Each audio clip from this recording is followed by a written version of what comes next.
Assalamualaikum warahmatullahi wabarakatuh. Di sini kami dari kelompok 8 akan menjelaskan materi yang bertema pembelajaran berbasis masalah. Di sini saya akan menjelaskan tentang pengertian dari pembelajaran berbasis masalah.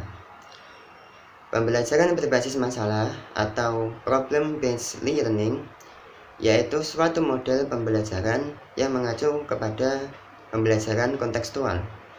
Pembelajaran ini dihadapkan dengan suatu masalah yang kemudian dengan pemecahan suatu masalah. Nah, dengan begitu seorang siswa akan memperoleh keterampilan-keterampilan yang lebih mendasar. Baiklah, selanjutnya yaitu hakikat masalah dalam pembelajaran berbasis masalah.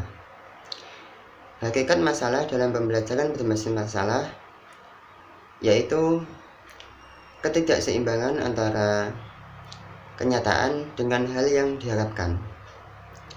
Ketidakseimbangan itu bisa dirasakan dengan adanya keluhan, kerisauan, dan juga kecemasan. Assalamualaikum warahmatullahi wabarakatuh. Perkenalkan, nama saya Muhammad Arjo Abdanafa, NIM 9321254119. Saya akan menjelaskan tentang pendekatan pembelajaran berbasis masalah. Pendekatan pembelajaran berbasis masalah menjadikan siswa lebih mudah untuk memahami konsep-konsep yang diajarkan, sebab pembelajaran yang dilakukan selalu dikaitkan dengan permasalahan-permasalahan yang ada dalam kehidupan nyata, sehingga pembelajaran jadi lebih bermakna. Dalam pelaksanaan pembelajaran, siswa dituntut terlibat aktif dalam mengikuti proses pembelajaran melalui diskusi kelompok.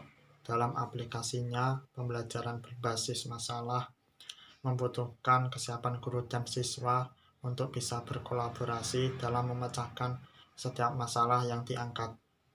Bagi para guru, pemahaman terhadap berbagai pendekatan yang berpusat pada siswa, salah satunya pembelajaran berbasis masalah, perlu ditingkatkan karena tantangan kehidupan masa sekarang dan masa yang akan datang akan semakin kompleks dan menuntut setiap orang secara individual mampu menghadapinya dengan berbagai pengetahuan dan keterampilan yang relevan. Selanjutnya yaitu tahapan-tahapan pembelajaran berbasis masalah. Pembelajaran berbasis masalah biasanya terdiri dari 5 tahapan utama yang dimulai dengan guru memperkenalkan siswa dengan situasi masalah dan diakhiri dengan penyajian dan analisis hasil kerja siswa. Tahapan pembelajaran berbasis masalah. Tahap 1 yaitu orientasi siswa pada masalah, yaitu guru menjelaskan tujuan pembelajaran, menjelaskan logistik yang dibutuhkan, memotivasi siswa terlibat pada aktivitas pemecahan masalah yang dipilihnya. Guru mendiskusikan rubrik asesmen yang akan digunakan dalam menilai kegiatan atau hasil karya siswa. Tahap yang kedua yaitu mengorganisasikan siswa untuk belajar, yaitu guru membentuk kelompok kooperatif dan membantu siswa mengorganisasikan tugas belajar yang akan dilakukan. Tahap yang ketiga yaitu membimbing penyelidikan individu maupun kelompok, yaitu guru mendorong siswa untuk mengumpulkan informasi yang sesuai dengan masalah yang akan didiskusikan. Tahap yang keempat yaitu mengembangkan dan menyajikan hasil karya, yaitu guru memonitoring siswa dalam memecahkan masalah yang diberikan. Tahap yang kelima yaitu menganalisis dan mengevaluasi proses pemecahan masalah, yaitu guru membantu siswa untuk melakukan refleksi atau evaluasi terhadap pemecahan masalah yang disampaikan dalam diskusi. Yang selanjutnya yaitu keunggulan dan kelemahan pembelajaran berbasis masalah atau problem based learning. Setiap pembelajaran apapun terdapat kelebihan ataupun kekurangan. Kelebihan pembelajaran berbasis masalah sebagai suatu pendekatan pembelajaran menurut Widyastuti 2010 adalah: yang pertama, realistik dengan kehidupan siswa. Yang kedua, konsep sesuai dengan kebutuhan siswa. Yang ketiga, memupuk sifat inquiry siswa. Yang keempat, retensi konsep menjadi kuat. Yang kelima, memupuk kemampuan problem solving. Sedangkan kekurangan pembelajaran berbasis masalah yaitu pertama, persiapan pembelajaran atau alat, problem, konsep yang kompleks. Yang kedua, sulitnya mencari problem yang relevan. Yang ketiga, sering terjadi miskonsepsi. Yang keempat, memerlukan waktu yang cukup panjang. Demikian yang bisa saya sampaikan. Kurang lebihnya saya mohon maaf. Wassalamualaikum warahmatullahi wabarakatuh. Nah, selanjutnya yaitu tujuan pembelajaran berbasis masalah.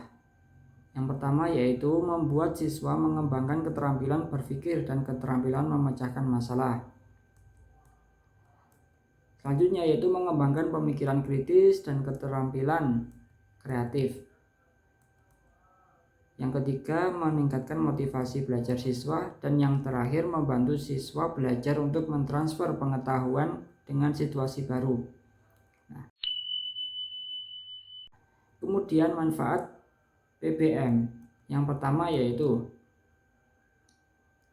belajar dapat semakin bermakna dan dapat diperluas jika siswa berhadapan dengan situasi di mana konsep diterapkan.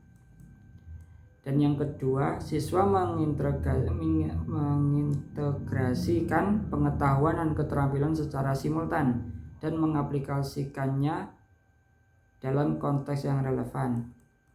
Yang ketiga, siswa mampu berpikir kritis, menumbuhkan inisiatif pada siswa, motivasi internal untuk belajar, dan dapat mengembangkan hubungan interpersonal dalam belajar kelompok.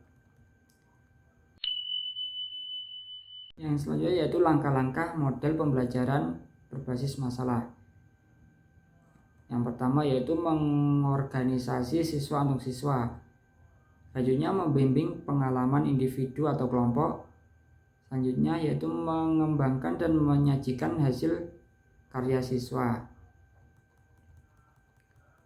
Nah, menurut David Johnson dan David Jinson mengemukakan ada 5 langkah. Yang pertama yaitu mengidentifikasi masalah. Yang kedua mendiagnosis masalah. Dan yang ketiga merumuskan alternatif strategi. Yang keempat menentukan dan menerapkan strategi pilihan. Dan yang kelima yaitu melakukan evaluasi. Nah, demikian kurang lebihnya mohon maaf. Assalamualaikum warahmatullahi wabarakatuh.